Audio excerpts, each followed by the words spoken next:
Ladies and gentlemen, welcome to episode 403. I'm here with Robin Mudge, and I just want to say thank you for joining us. You're welcome. Thank you for having me. And now, for people who want to know why you are wearing the cat ears and why I'm wearing this hat, it's because Halloween is this Tuesday, and it's time to have a little fun on the KeithAndrewNetwork. I'm going to bring back the themes. And for people who want to know what the themes mean, that means all of October, starting now until whenever. But starting now, all my interviews will be Halloween themed, so people can dress up as in costumes. As we get towards for Christmas, people can wear their Christmas hats. And along the way, we will have different themes to it. Hey, this is a nice time of the year. Might as well enjoy it. You live only once. Absolutely. With that being said, it's a half hour, 35 minutes every time. And for people who want to know what my talk show is about, the whole point of my talk show is to show people that even with having a learning disability, I can still amount to something. And at the same time, I'm able to turn myself into an example for people out there dealing with any types of learning disabilities and disabilities. But you should never give up. It's to prove to people you can still amount to something. Show them that labels do not dictate who you are and who you're going to be, and you can hashtag break the labels. Like I said, easy conversation, making a new friend out of it. I'm going to ask you some easy questions, hard-hitting ones. We're going to take a break, then I'm going to pass the show over to you. And so the first easy one I'm going to ask you right off the bat is I saw that you went to the University of Michigan. So I did. No, go ahead. I did. I went to the Dearborn campus. The Dearborn, like I said, in University of Michigan. Don't mind me, I kind of stutter when I'm nervous. Might be the That's okay. But what were some of your favorite things for college? Were you a study nerd, party animal, and what did you major in? Well, I would say I'm a bit of a nerd, so I'm not a party animal at all, unless by partying you mean taking naps. But actually, I majored in special education. I worked with autistic kids for about 7 years, and kids with Down syndrome and some other disabilities. And I have to say that the most amazing people I've known have disabilities, so it was a great field to go into. Oh, absolutely. What inspired you? What inspired me? Yes. I started working as a lunch aide with children with autism, and I realized while I was there that I could do so much more than just heat up lunch.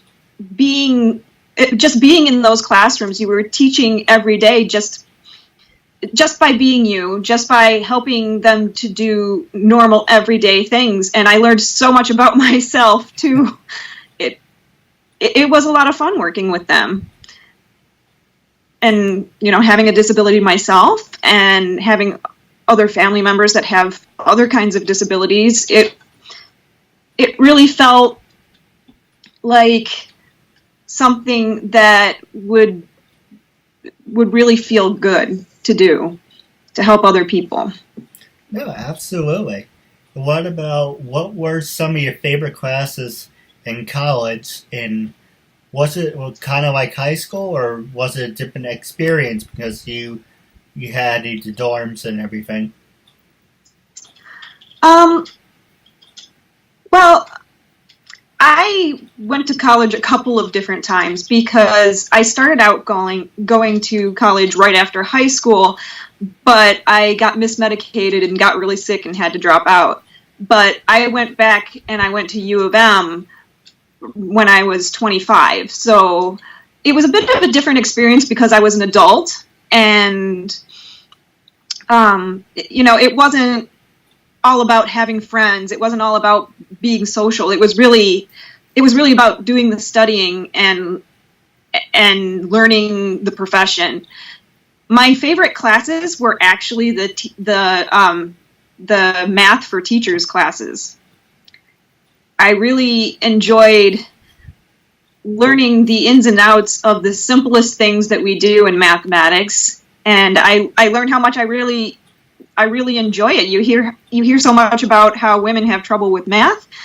I think for some people that's true, but for me it wasn't. I really jumped in, and it was intriguing to me to get to learn how to do all of those things from a new angle. No, absolutely. Now, my other thing I saw that you took acting classes. I did. Were you ever wanted to become a professional actor, or did you do it for fun? Oh, absolutely. I still want to do some acting. I have some plans for that. Actually, I think I may have mentioned that a little bit to you in our earlier conversations, that I am working on a video channel with some friends, and we decided that we want to go the internet route rather than trying to do the Hollywood route. Right. We want to have fun and be friends with all of our fans. So I think there's some great things to come. No, absolutely. And the last question on that is, you're a CEO of your own company. What can you tell us about your company, and who influenced you to start that? Well, my company is Playful Kitty. You can find my blog at playfulkitty.net on the internet. It is a blog-based company, and it's all about cats. My tagline is cats, tips, and catnip trips, because it covers everything from cat health and some very serious science subjects, and art and history that involves cats, but it also goes into some really funny humor types of posts. My cats have their very own series called Niptoons, which is catnip plus cartoons mashed together. Every Wednesday we put that out, and my cats, it's actual photos of my cats playing, and I put little cartoon bubbles telling you what they're thinking. And it's a lot of fun. I think it helps people to understand their personalities, because my cats are so energetic and crazy. That's why it's playfulkitty.net. I would say that the inspiration has been my cats, and I found that you could have a home-based business based on a blog. And when I started trying to think about what kind of blog I would have, there were my cats. Of course I'm going to write about them. Why not? They're fun. Yeah, absolutely, and they're part of the family. Yeah, they are. Sometimes they're just like having kids. But they're furry, and I can leave them at home and not get charged with anything. That's good. Now, my other question I was going to ask you, going back to the conversation we had off there, what do you tell your viewers about, and actually this is a perfect segue, I'll go into my next subject, is social media. Can social media make you or break you?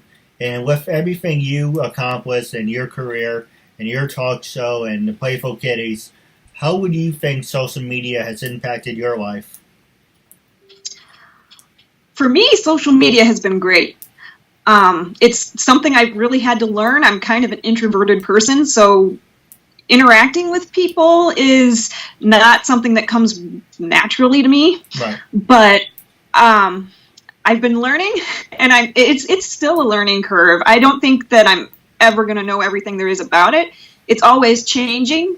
So I think that social media can make you, but in a way, if you put too much emphasis on it and you don't work on building your own content and your own channel, then you can really lose out on a lot, because when Facebook or YouTube or Instagram or any of these go through an algorithm change, you can just lose everything if you aren't on the ball and if you don't have something that your audience is really interested in looking for. Yeah, I give you a perfect example. It kind of bothers me, but I do it for fun. I started doing fan-made parodies for fun. I'm a big fan of Dumbo and Jumblebook, so I would ask a couple people to reenact the lines. I would match them to the video, and I can't snap my fingers, and I keep taking them down, putting them back up, taking them back down, because it pisses me off because they keep getting over 600 hits and 700s, and I'm like, okay, yes, yeah, people like Disney, blah blah blah, but what about my talk show? What about the message? No, they want to see, the pink elephants or the people on acid. They like to see that, and I mentioned it a couple times now. I'm like, I'm just gonna upload it and leave it, and not pay attention to it. But the reason I do voiceovers too is I want to show people I wear different hats. I don't want to be known as, oh, you're the kid with a disability. Okay, that's great. What else do you do?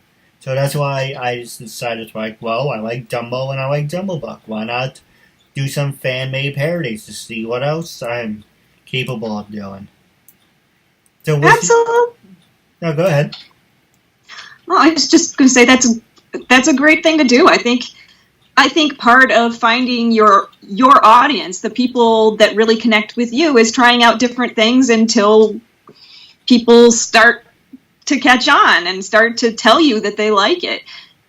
And I think that some of what might happen with a talk show like this is just that it takes people a while to find it. Yeah. I think, if you aren't putting a ton of money behind the promotion, then you kind of have to wait for everybody to start searching the right terms, and you have to wait for the algorithms to pick you for featured spots, and there's all kinds of things that are always changing with the way YouTube wants things formatted and blah, blah, blah. So, I think you just have to keep trying stuff, and I think you're doing a great job. That's true. And what about you? Well, what else do you do besides you do videos about your cat? Do people think you're like a crazy cat lady, or? I wouldn't be surprised if they do think I'm a crazy cat lady, but I don't know that I fit the stereotype necessarily. I do have 2 cats, and they're like my babies.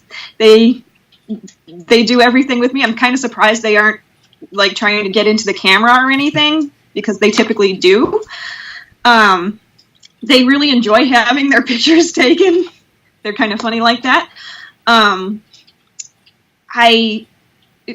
Besides videos of my cats, I don't do a lot of videos of my cats. I've been trying to get those, but it can be kind of tough because cats like to sleep. Yeah. And they sleep like 12 hours a day. So catching them when they're in action and getting them to do some fun things other than snore can be tough. I do a pretty good job with still photos, but still working on the video with that. Aside from, as far as other things that maybe don't involve cats, I am working on building a business with my friend Heidi and her husband Kurt, and of course my husband Dave. And we're starting the first phase of it with opening Aurora Images, which is going to be a graphic arts and custom print service. Heidi is a graphic artist, and she is amazing. She likes to draw a lot of steampunk stuff, but she can do anything. She can do the 3D computer models and everything. So I think that's going to be really cool, and we're going to do that to start getting some money in. And while that's going on, Kurt and I are both writers, so we're behind the scenes writing some scripts for some of the films we're going to make, and some of those it's going to be full-length films, shorts, and some more like improvised comedy kinds of things. It's going to be a lot of fun. I think people are really going to enjoy it when we finally start putting it out. So we do that, and of course Dave does his send out cards with the relationship marketing, and I always help with that too. So I'm a busy person. Now, going back to my first question about social media, what were some of your favorite websites? There's Facebook, Twitter, Instagram. For people who want to follow in your footsteps, is there any websites you would recommend hands down and you have to use? Or do you think eventually if something falls out of terms, like gets old, it becomes new again? For an example, what I mean by that is there's IMVU. I don't know if you ever heard of it. It's the instant messenger virtual reality where you get to create your own person. That was a big thing. MySpace, I was obsessed with. And I don't know what the hell they did with it. They just threw it down the toilet. There's other websites that you can use, but as a CEO of your own company, what are the top 3 websites say, if it wasn't for these getting me out there, I wouldn't be to where I am today? Well, I have to give the caveat that everyone has to find their own audience, and right. Sometimes it depends. Different subject matter can fall better on different platforms. So it depends on what your subject matter is and what your personality is like. For me personally, Facebook and Twitter have really been my bread and butter. Instagram is starting to kick up. I'm starting to learn how to use that better. Pinterest is always a good one for bloggers because it works like a search engine. And so especially if you do DIYs, then Pinterest really helps you to get traffic. I think the average is that a pin will drive 2 page views, which is pretty huge, actually. With Facebook, things are getting kind of wacky because they're updating their algorithms again, and they're running this test, not in the US, but abroad, where they are taking all of the pages out of the news feeds. So you have to pay to play. Yeah. But that's always been their thing, is that they want to do pay to play. So I wouldn't be surprised if some form of that ends up in the US sometime in the future, but it may be a while coming yet. With Twitter, I just got over 16,000 followers in the last couple of months. This is a platform that has taken me a long time to learn to use because it's a little weird. I think what has helped is just following people back, and I know that's not everybody's favorite method of getting followers, but it has worked well for me. And I'm consistent with the kinds of media that I put up. And so I think I get a lot of followers because of that. But Facebook and Twitter would really be the big ones for me. And Instagram is up and coming. Well, how do you feel about websites like, Hit Record, Stage 32, and LinkedIn? Do you think those would play a part, or do you think there would always be something about what replaces it? Well, I think things are always in a state of flux. It depends on the mood of society at the moment. We may find that one day Facebook goes the way of MySpace. Yeah. Same thing with Twitter. I know the big thing is for bloggers always to have a Twitter handle. Every time you go to a conference, they want your Twitter handle to put on your tag, your ID tag. But there's been ins and outs with that too. People, they have some trouble controlling harassment on Twitter. So who knows what'll happen there, whether they can come to control it or not, I don't know. We may see other things pop up. I know one thing that is getting really big right now is Snapchat, mostly among younger people, but usually it starts with the younger people and then older people catch on. So I wouldn't be surprised at all if that became a much bigger thing than it is. And Instagram's trying to keep up with it, doing all the things that Snapchat does, basically. Well, I do think one of the biggest downfalls of MySpace is they got rid of the MySpace Messenger. It's like MySpace AIM. That was really cool. I liked that. And, the whole thing was, instead of going up and down, they just do everything like a side. I'm like, yeah, unless you're doing like a touch screen, it really gets like annoying after a while. That, and it's very super slow for whatever the reason is. Yeah. I think, I'm not really sure why MySpace is staying around, but who knows? Maybe it'll resurge one day. They'll make some kind of change to it, or people will get all nostalgic about it and go back to it. Who knows? I know that a lot of people are having some success on LinkedIn. That is up and coming for some people. It depends on what your subject matter is, again, because it tends to be more business oriented. So it depends how much do you want to reach out to other business people? How much of that is your audience? It's funny how you should say that, because LinkedIn helped me with my talk show. Let's say, started back in 2013 to about 15. There's a thing where you can add your contacts to your phone, and it will give you their phone number or email, and you can contact them that way.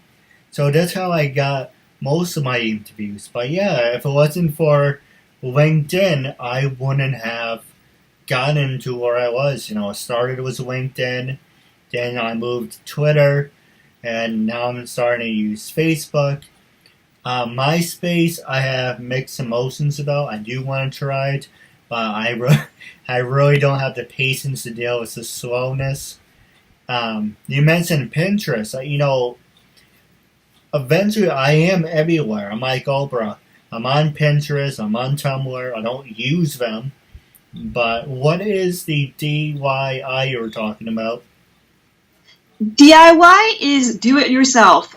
For crafters and people who like to make things, a lot of people on Pinterest search for how to make different items, how to do different crafts, and recipes are huge there for food. People also look there for gift ideas for Christmas, decorating ideas. They look for a little bit of everything. Like I said, it's a search engine, but it seems to me that the most popular things are those do-it-yourself projects, crafts, and recipes. That's true. Now we're going to take a quick commercial break, and when we come back, I'm going to pass the show over to you. All right. And free, I'm here with Robin Mudge, and I just want to say Mudge, and I just want to say Robin Mudge, and I just want to say thank you for being a guest on my talk show. You're welcome. I'm glad to be here. Thanks for having me. Yeah, absolutely. It's the last 10 minutes left of the show. I'm going to pass it over to you. You can ask me anything you want, gloves off. Was there any subjects you wanted to talk about? Anything that motivates you? This is your time, after all. All right. Let's see. Do you have any pets? Yep, I have. I used to have 6 cats and 2 dogs, but my dog passed away, and my 2 cats passed away. So I now have 4 cats and 1 dog. Oh, sounds like you have a nice little family. I have 2 cats, Dexter and Manna. We had a cat named Cinco, but he passed away last year. Rather suddenly, it was sad, and Dexter came into our lives to take, well, not really to take his place. You don't really replace them, but we had room to rescue another one, so we did. And he has been quite the little charmer, even starring in an ad for PetSmart on Facebook. Oh, nice.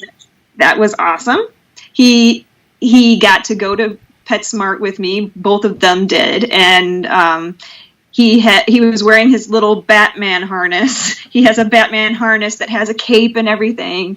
I think it's funny because I carry him around and he's Batman and I'm Robin. Ha ha ha ha. Okay, so I'm not that funny. That's okay. Well, I got a joke for you, if I may.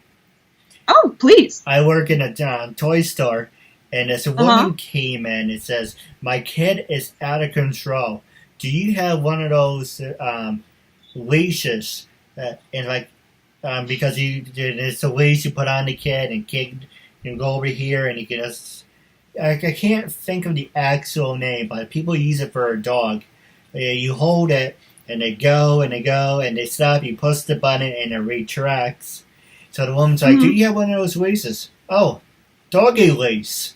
"Why do you have to say like that?" "That's what it is. It's a doggy leash." So we sell baby toys, and the woman shook her head at me and walked away. And I was trying to make a joke because she mentioned it, and then I chimed in. It's like, "Yes, I agree with you."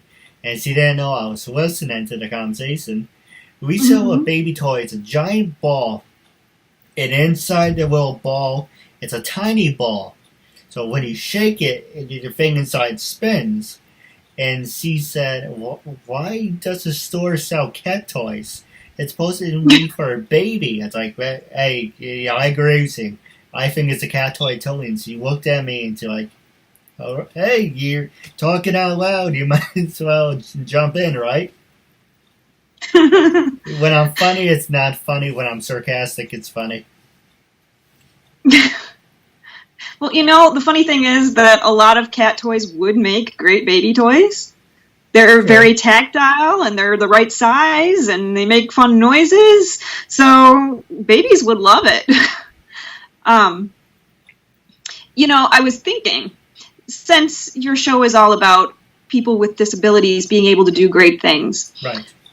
This week on my blog, I talked about a trip that I went on with a group called the Bear Pet Influencer Group, and it's Bear like the aspirin bear. They flew me out to Jacksonville, Florida, and we went and visited a place called Canines for Warriors.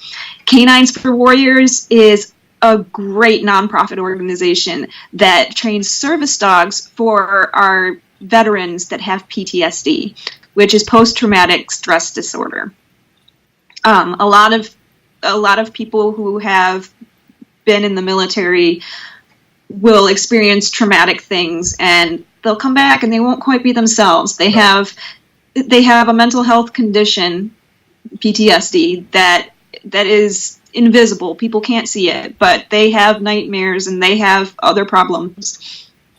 And so it is really awesome that this organization will spend the money, which is something around, I want to say it was $25,000 to train a dog to do this, and they give them to these veterans for free. And so there's a huge waiting list. But being that my blog is about cats, I had to bring up the fact that while cats are not recognized by the Americans with Disability Act as being service animals, that is defined as being dogs. Cats are actually very helpful for people with mental health conditions, and they can provide a kind of companionship that you can't get from other humans, as well as just being very comforting, having a nice, warm animal there with you that loves you unconditionally, that knows you and sits in your lap and purrs is a great thing, and it can be so healing for people. So I guess one thing I want to say to everybody is if you are suffering from any kind of disability or mental health problem, consider getting a pet. Adopt one. You can find great pets in shelters near you that are homeless and looking for a great home. And a lot of them, you can talk to the you can talk to the people there at the shelter, and they can tell you which pets would be best for you. But you can save a life by adopting that pet, and trust me, it's worth it. I find that my cats help me just a ton with my bipolar disorder. When I'm feeling down, they know it. When I'm not acting myself, they know it. And they can remind me that it's important to take care of myself, and that I have someone who cares and someone that depends on me being healthy and happy. And it's a great idea to bring a pet into your life. No, absolutely. And I do have one more subject I do want to run past you, but you do bring up something I was going to mention. Is I don't know if it was some kind of sick joke, but they're trying to pass this item off. It's a robotic animal, half animal. It's like a giant ball, and it's like a robotic cat, and it's for stress. It vibrates, and it purrs, and it meows, but it doesn't have a head, doesn't have feet. It's a yeah, just by the look of your face, you're like, what the hell is he talking about? But it's a giant ball with a tail, and it vibrates. I'm like, that's you say kind of frightening. No, it's kind of frightening. If I find a video, I would send it to you. It's the stupidest thing I ever seen. It's like, just go out and get a damn animal. Like I said, you're saving a life. Why you want this half cat robotic abomination thing? It's people have enough issues. Why not make up more messed up things? Right. I mean, I have seen some articles about some robotic cats that they've made to help people with Alzheimer's, but I can see why patients with dementia and Alzheimer's might not want a real animal. Yeah. Because they may or may not be capable of taking care of the animal. And you don't know how they're going to react at any given time because they're not always real lucid. So I can see why you might want to give them a robotic cat. But like the ones I saw looked like cats. Interesting fact, though, the vibration from purring that cats have is actually the exact right vibration for healing bones. Yeah, I didn't know that. It's true. It's true. You can look it up. They have just the right level of vibration that goes along with healing bones, so they really are healing purrs. Well, if I ever see that video, I definitely send it to you. My last subject for you is I do have a couple questions off the air. But when I first approached you to be a guest on my talk show, what was your first reaction, and what made you say yes to being a guest on the show? Well, I was sitting next to my husband when he was doing his interview with you, so I thought, hey, that would be a great opportunity for my business. I'm always on the internet anyway, so why don't we cooperate? Why don't we make some friends? I want to get more into doing some videos, so why not? No, absolutely. And now, do you want to plug your social media? How can people follow you on social media? Well, I am basically everywhere, like you said, like Oprah. You can find me on Facebook at facebook.com/RobinsPlayfulKitties. I know that's kind of long. I'm on Twitter at the Playful Kitty. Also Instagram at the Playful Kitty. If you want to follow my personal account on Instagram, it's at the Robin Mudge. That's kind of my little experiment so that I can figure out how users that aren't bloggers are using Instagram. So you get to see some of my crazy experiments there. Yay! Let's see. I'm on Pinterest at pinterest.com/theplayfulkitty. I'm even on Google Plus, believe it or not. I am too, but I really don't use it that much. I don't think that anybody does. I think they're kind of I think they're pretty close to scrapping that, but somebody is holding on because I know they did some big changes to it a few months back, but it doesn't seem like it's picking up at all. But it is good to use for your search engine optimization because those posts do show up in Google's feed and Google searches. That's true. And now I do have a couple questions for you off the show about wrapping up our interview. It was a real honor and privilege to have you as a guest, and I'm looking forward to part 2 down the road. Awesome. I'm sure I'll have plenty of things to tell you about coming up.